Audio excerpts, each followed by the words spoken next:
So chatbots always were trying to mimic humans, but by the channel that they operate in, and it's mostly over text in Messenger, WhatsApp, and so on, then you don't have those kind of like other and natural forms of expressions in communications that we use every day. So I would say in terms of what we do, it's kind of like natural evolution for chatbots, what they were meant to be.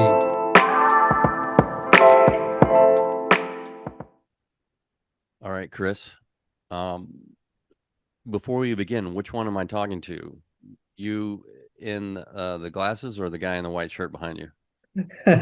Well, hopefully for now with me, but eventually, one day you might meet only the guy behind me instead of me. Yeah, before we got on the call, I wasn't sure who I was going to speak with. Yeah, for now it's up to us humans, but the technology is developing rapidly, so you never know what will happen in the next year or two. Yeah. So before we get into what it is your product is, why don't you tell us what problem you set out to solve? Mm-hmm.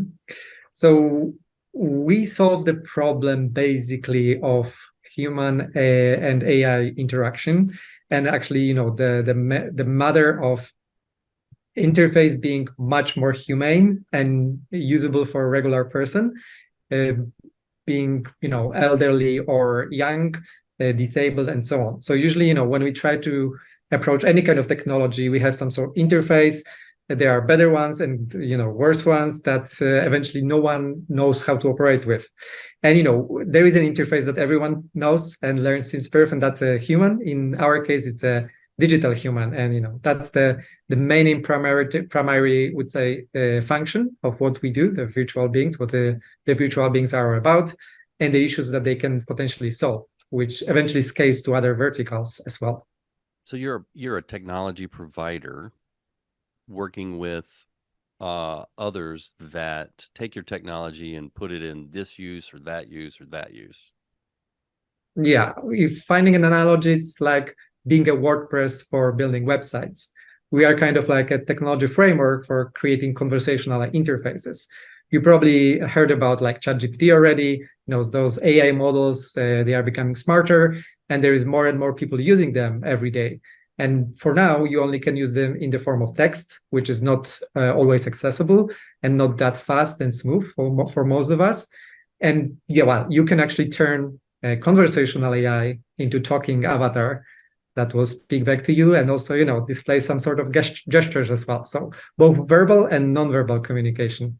Okay, yeah. So now we're getting into what it is, and I mean it's a how do I say? It's like is it a chatbot that looks like you've enhanced a chatbot with movement and features, or how would you describe it? Well, chatbots were meant to mimic humans in a way. So at some point you were supposed to not know whether you speak to human or to a chatbot, or always think that you are speaking to humans. So chatbots always were trying to mimic humans, but by the channel that they operate in, and it's mostly over text in Messenger, WhatsApp, and so on, then you don't have those kind of like other and natural forms of expressions in communications that we use every day. So I would say in terms of what we do, it's kind of like natural evolution for chatbots, what they were meant to be eventually. So yeah. So I've seen a couple of use cases off your website, and like I mean, I'm sure you could put one of these on a website and it converse right with someone, but they're like in a building lobby, I think. And before we started rolling, you had mentioned a couple of different pilots that you've got going on, one in a pharmacy, one in a retail outlet. So like behind you is a display. And what I saw was somebody walked up to the display, didn't even say anything. The verb spoke with the person before they began. Why don't you explain that? Yeah, so what you see behind me is the digital signage device. So the one that you can meet in the shopping malls or some hotels already. And the way it works, as you said, like when it detects that someone is approaching, thanks to the camera, which you can see at the top. It's like when the interaction starts. And I think that's also the biggest difference between, you know, a chatbot and like a virtual being. Virtual beings, they can be contextual aware, they can be integrated into, you know, what is going on in the scene, and they can start proactive interaction with the customers. With chatbots, it's more about like, okay, if you have a problem, you will eventually, you know, use ChatGPT and ask the question and get the answer. In this case, it's more about, you know, lead engagement, lead generation, and, you know, customer support through a interface which is visible to everyone, and once again, known to everyone. So if you see a human, it's natural for you to know, okay, you can expect some sort of interaction from this person. If you know that this person is like wearing the business shirt, like something which is branded with the logo of the business, then you know that this is eventually the customer support place. So yeah, so basically that's the biggest difference in virtual beings being used in this kind of like form. And obviously they can be used on digital signage in this traditional, you know, verticals, but obviously they can also be used on websites, in mobile apps, and potentially in metaverse, because yeah, metaverse is not relevant for all the verticals, but this definitely is one of the channels. Will become bigger in the future. We will see. You know, there were companies heavily investing into that, but essentially, you know, in metaverse we are not thinking about that. But chatbots, they don't make much more sense anymore, because you don't even have like a keyboard that you can use like smoothly inside there. So in metaverse especially, or in any kind of like virtual worlds, chatbots, they become digital avatars, virtual beings, basically. Yeah. So yeah, so it's all about, you know, being cross-channel with one interface. Right. So digital signage to me doesn't, it's not explanatory enough, because what you're providing is so much deeper.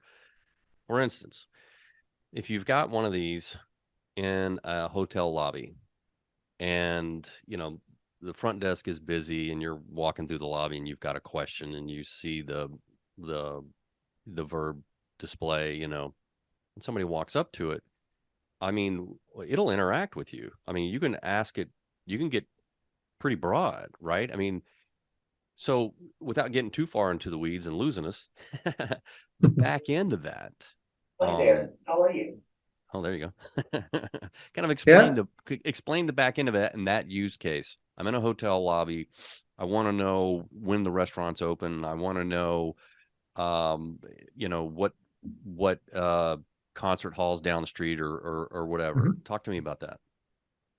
Yeah, so, you know, before we would go to specific verticals, because as I said, we provide technology and, you know, the use cases are numerous, especially thinking about like where technology and digitalization is currently happening, then eventually this still can be used as the part of the digital transformation. So basically, the main value of using this, as I mentioned to you, is a universal interface that can be used in every channel. And the biggest issue is like, if you are a business, then until this point, you will have to design like the interface and the communication for each of those channels respectively. So you've built a website, you've built a mobile app, eventually you also built like a digital signage interface, because we already see that in some of the hotels already. But the problem is like in every channel, there is a different interface, different cost, different team agency that has to work and operate with that. With virtual being, you can kind of like unify the experience for all of the channels. So that's obviously the main vision and, you know, the technology, the value of the technology itself. Now, when we talk about like, for instance, the hospitality and having something like this in the lobby, obviously, yeah. So he will be nagging a bit. So, you know, he already detects that there is a person in front of the screen. So yeah, so that's the thing. So in the lobby, basically, you know, you have a different problem, because in hospitality, we have a labor shortages. So it's really hard to fill up sometimes the openings to have someone which will be available constantly at the reception desk. So that's the basic level. That's a simple issue that is already existing that eventually the technology can solve in a way. But also, actually, the other thing is a customer experience, because obviously it's not realistic to have a receptionist trained in every possible, like skilled with every language. So knows multiple languages like English, French, Spanish, and so on. But you can provide this kind of like experience with virtual beings, especially if you connect it to those large language models like ChatGPT, which they kind of cope with a simultaneous translation already. So your customer can speak in their own native language, and you as a business owner can actually provide just the content and the knowledge for the virtual being just in one language. So that's the biggest, promise of what currently ChatGPT offers and what all those other large language models offer. And eventually, you can wrap this kind of like model into a customer support interface. Got it. All right, Chris. Well, I'm looking forward to seeing a Virbe in my hotel next time.